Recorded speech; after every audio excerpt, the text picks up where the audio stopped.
বন্ধুরা, আমি উদ্ধব, আপনারা দেখছেন ফিটনেস গার্ডেন। কুলের বিষয়ে আজকে সমস্ত ভিডিও।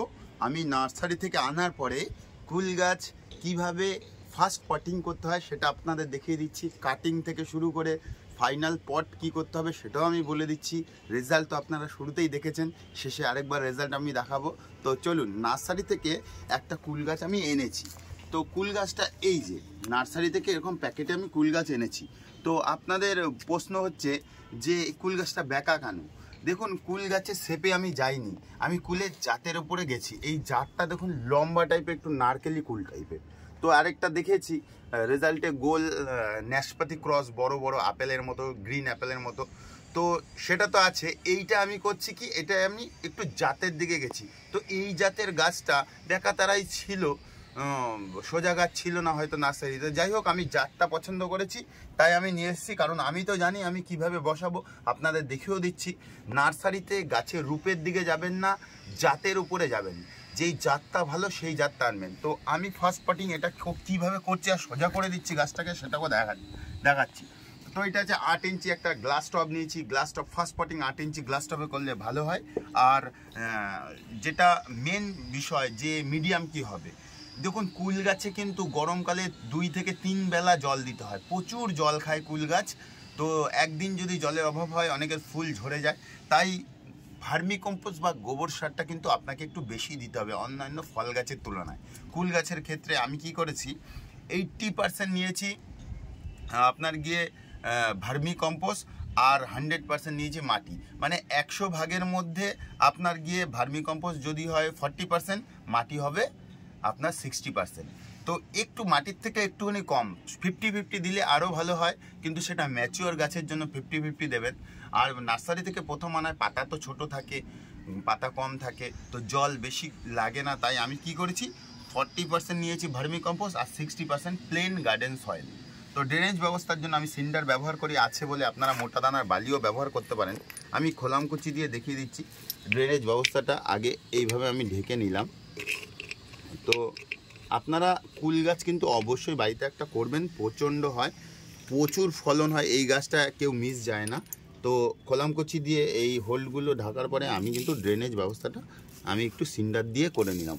আপনারা মোটা দানার ঢালাইয়ের লাল বালি কিন্তু অবশ্যই দিতে পারেন, কোনো অসুবিধা নেই। সমস্ত গাছের ভিডিওতে আমি যেটা দেখাই আর কি। তো যাই হোক, এইটা আমি করে নিলাম। এইবার কি করছি, এইবার হচ্ছে আমি গ্লাভসটা পরে এইটা মাখিয়ে নেব। তো আপনারা এরকম একটা গার্ডেনিংয়ের গ্লাভসও কিনে নিতে পারেন। তো এই দুটো জিনিসকে মাখিয়ে নিচ্ছি আমি ভালো করে এইভাবে। কুল গাছ কিন্তু আপনাদের অবশ্যই করতে হবে। কুল গাছ ছাদের বিভিন্ন গাছের মধ্যে সব থেকে বেশি ফলন হবে। আর এখনো পর্যন্ত কাউকে শুনিনি যে কুল গাছ করেছে ফল হয়নি। প্রচণ্ড ফল হয় আর খুব ভালো খেতে হয়। এখনকার যেসব জাতগুলো নার্সারিতে পাওয়া যাচ্ছে খুব ভালো। এইভাবে আমি কিছুটা তলায় দিয়ে রাখলাম, কিছুটা দিয়ে রাখলাম। এবার আমি এইটাকে কাটছি।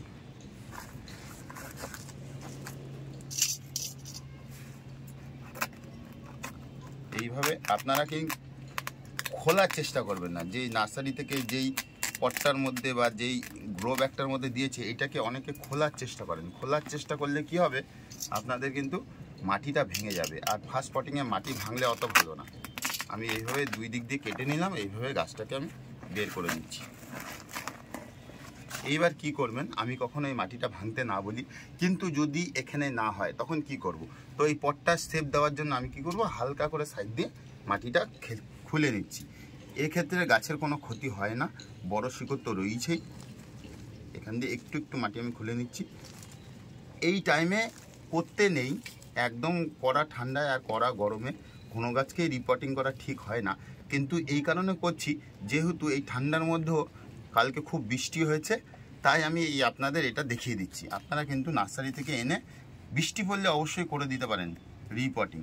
খাওয়ার প্রচণ্ড খাবার ভালোবাসে, যখনই যে কোনো গাছে যা খাবার দেবেন এই গাছটাকে তাই দেবে।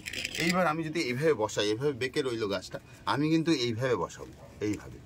তো আমার এখান থেকে কিছুটা খুলতে হবে গাছটার মাটি। তো কুল গাছ খুব জান আছে যে শিকড় ছিঁড়ে গেলে আমার গাছ ভালো হবে না, এটা সম্পূর্ণ ভুল ধারণা। খুব ভালো হয়, এই গাছ চট করে মরে না, শিকড়কেও কাটতে হবে। আর যাদের ম্যাচুরিটি গাছ আছে 3-4 বছরের পুরনো গাছ, তারা কি করবেন সেটাও আমি দেখিয়ে দিচ্ছি আপনাদের। তারা যেইভাবে কাটিং করবেন বা সার দেবেন, কি সার ভালোবাসে তাও আগেও বলেছি, আরেকবার বলছি, আমি সমস্ত গাছকে যেই সারই দেবেন সেই সার কিন্তু কুল গাছেও একটু দিয়ে দেবেন। যে কোনো গাছে ও সব সার ভালোবাসে, সব সার খায়, শস্যের খোলও ভালোবাসে, বাদাম খোলও ভালোবাসে, নিম খোলও ভালোবাসে, সব মানে ও হচ্ছে রাক্ষস গাছ। তো যাই হোক, এমন ছিল গাছটাকে আমি এমন করে বসিয়ে দিলাম এইভাবে, এই যে সোজা হয়ে গেল। এবার আস্তে আস্তে ও রূপ নেবে, ফাইনাল যখন করবো আরও ডিপ করে বসিয়ে দেবো। উপরে মাটিগুলো সরিয়ে নিলাম, প্লেন কোনো সার দেবো না যেহেতু ফার্স্ট পটিং। আর তার উপরে আবার শিকড়টাও একটু কাটলাম। তো এইভাবে কিন্তু আপনারা বসাবেন।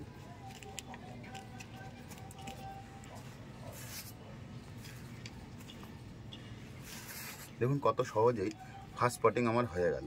এবার গাছের গোড়াটা মাঝখানে আসলো না, এই প্রশ্নটা আপনাদের মধ্যে থাকতে পারে, সাইডে কেন? আমি গাছটাকে সোজা করার জন্য এটা করেছি। এর পরের পটিংয়ে আমি গাছটাকে আরেকটু চাপিয়ে ফাইনাল পটে যখন 12 ইঞ্চিতে দেবো তখন কিন্তু আমি মাঝখানে নিয়ে নেবো। এর মধ্যে কি করব, জাস্ট একটুখানি ফাঙ্গিসাইডের জল আপনাদের কাছে যা ফাঙ্গিসাইড আছে দিয়ে দেবেন, তাহলেই হয়ে যাবে। আমি পরে জল দেবো, প্রচণ্ড ভরে একবার জল দেবো, তারপর জলটা তলা দিয়ে সোপ করলে আরেকবার জল দেবো, ফাঙ্গিসাইডের জল দেবো, তারপর মাটি না শুকালে আর জল দেবো না। সমস্ত গাছের ক্ষেত্রেই তাই, মাটি না শুকালে জল দেবো।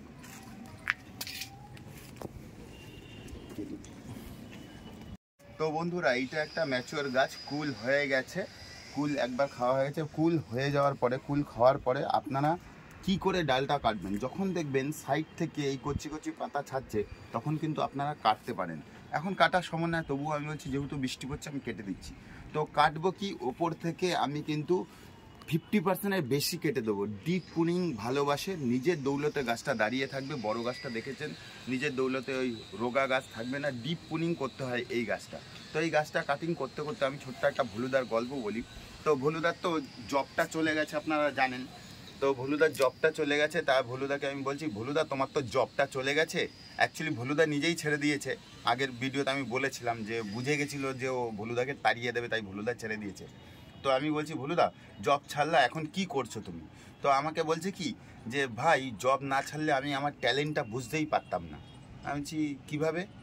বলে কি, এই যে আমি দিনে 4 বার ঘুমাচ্ছি, রাতের বেলা ঘুম 8টার সময় ঘুমিয়ে পড়ছি, তো পরের দিন রাত 9টার সময় উঠছি ঘুম থেকে উঠে দেখছি যা আমার তো আবার ঘুমানোর টাইম চলে এসেছে, ইনফ্যাক্ট 1 ঘন্টা লেটও হয়ে গেছে। তো এইভাবে ঘুমিয়ে যাচ্ছি আমি ননস্টপ। কীরকম মাথাটা গরম হয় বলুন। তো যাই হোক, এইভাবে আমি ডিপ পুলিং করে দিচ্ছি। হালকা কাটা থাকে কোনো গাছে, কিন্তু ম্যাক্সিমাম গাছে কম কাটা থাকে। তো এইভাবে কিন্তু আমি তেচড়া করে কেটে নিলাম। এই দেখুন কীভাবে কাটছি। 70% কিন্তু আমি কেটে দেবো গাছটার ওপর থেকে, মানে 50%-এর বেশি কাটতে হবে। মানে মেন গাছের যে ডালটা, সেই ডালটাকে আমি কেটে দেবো। এখন আর এর অবলম্বন দরকার হবে না আশা করি।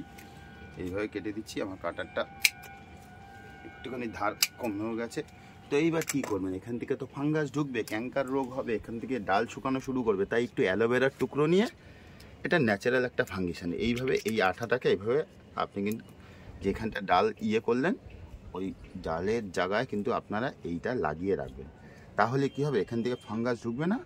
আর 2 দিন মানে 48 ঘন্টা থেকে 72 ঘন্টা যখন টাইম চলে যাবে, 2 থেকে 3 দিন, তখন অটোমেটিক্যালি এখানে একটা কোট তৈরি হয়ে যাবে। তারপর আর ডালটা শুকাবে না। এইবার কী খাবার দিই না দিই সেটা আমি আপনাদের বলে দিচ্ছি। আমি সপ্তাহে 1 দিন শস্যের খোল পচা জল পাতলা করে দিই।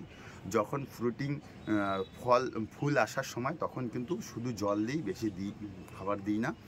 যেই ফুল থেকে ফলে পরিণত হয় তখন কিন্তু ফলটা যখন মার্বেলের ছোট্ট ছোট্ট দানার মতো হয় তখন কিন্তু আবার শুরু করে দিই আমি খাবার দাওয়াটা। তো খাবার দাওয়াটা কন্টিনিউ চলবে। আর সব সময় কি করবেন, পোকা মারার ওষুধ কিন্তু সপ্তাহে 1 দিন স্প্রে করবেন।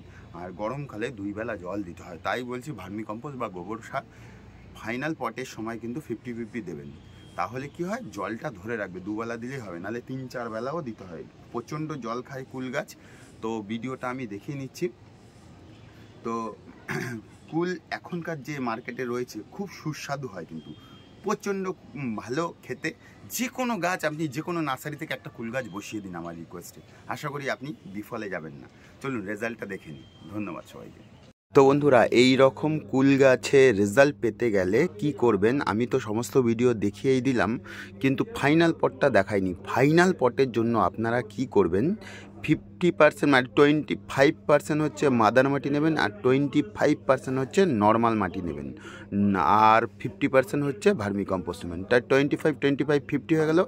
আর তার লিঙ্কগুলো, মাদার মাটির লিঙ্কগুলো আমি দিয়ে দিচ্ছি, ডেসক্রিপশনে দেখে নেবেন। আর এই দেখুন, ওই গাছটাই পাতা ছেটে প্রদর্শনীতে নিয়ে এসেছি, নইলে তো আর দেখা যাবে না কুলগুলো। তো এই রকম কুল হবে।